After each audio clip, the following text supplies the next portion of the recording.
কবিতাৰ শিৰোনাম নিৰলে শুৱৰা হিয়াৰ আবেগ। ৰচনা আৰু আবৃত্তি চিৰঞ্জীৱ ডেকা। বহুদিন হ'ল অশ্ৰুসিক্ত উন্মাদনাবোৰ কোনোবা প্ৰান্তৰ অতিথি হ'ল। হৃদয়ৰ পিঞ্জৰাত আবদ্ধ বাৰ্তাবোৰে এতিয়াও অধীৰভাৱে অপেক্ষাৰত উভতি আহিব বুলি।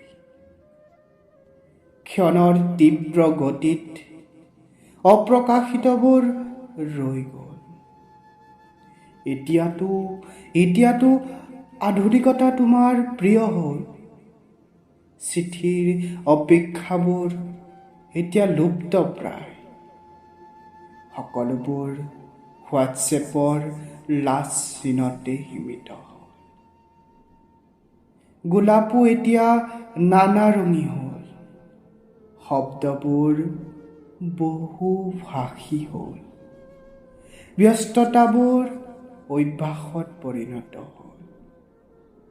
ক্ষণৰ দুৰ্দান্ত সোঁতত নীৰৱতাই শ্ৰেষ্ঠ হ'ল। কল্পনাৰ স্ৰোতস্বিনীত প্ৰবাহিত মৌন ভাৱনাবোৰে ৰিক্ত হৃদয়ৰ চনপৰা বাকৰিত আবেগৰ কঠীয়া সিঁচে। প্ৰণয়ৰ ৰাগীত আসক্ত কিম্বা মতলীয়া কোনো কবিৰ ভাষাৰে কওঁ। প্ৰণয়ৰ দলিচাত ৰচিব বিচাৰোঁ নিৰলে শুৱৰা হিয়াৰ আবেগ। ধন্যবাদ।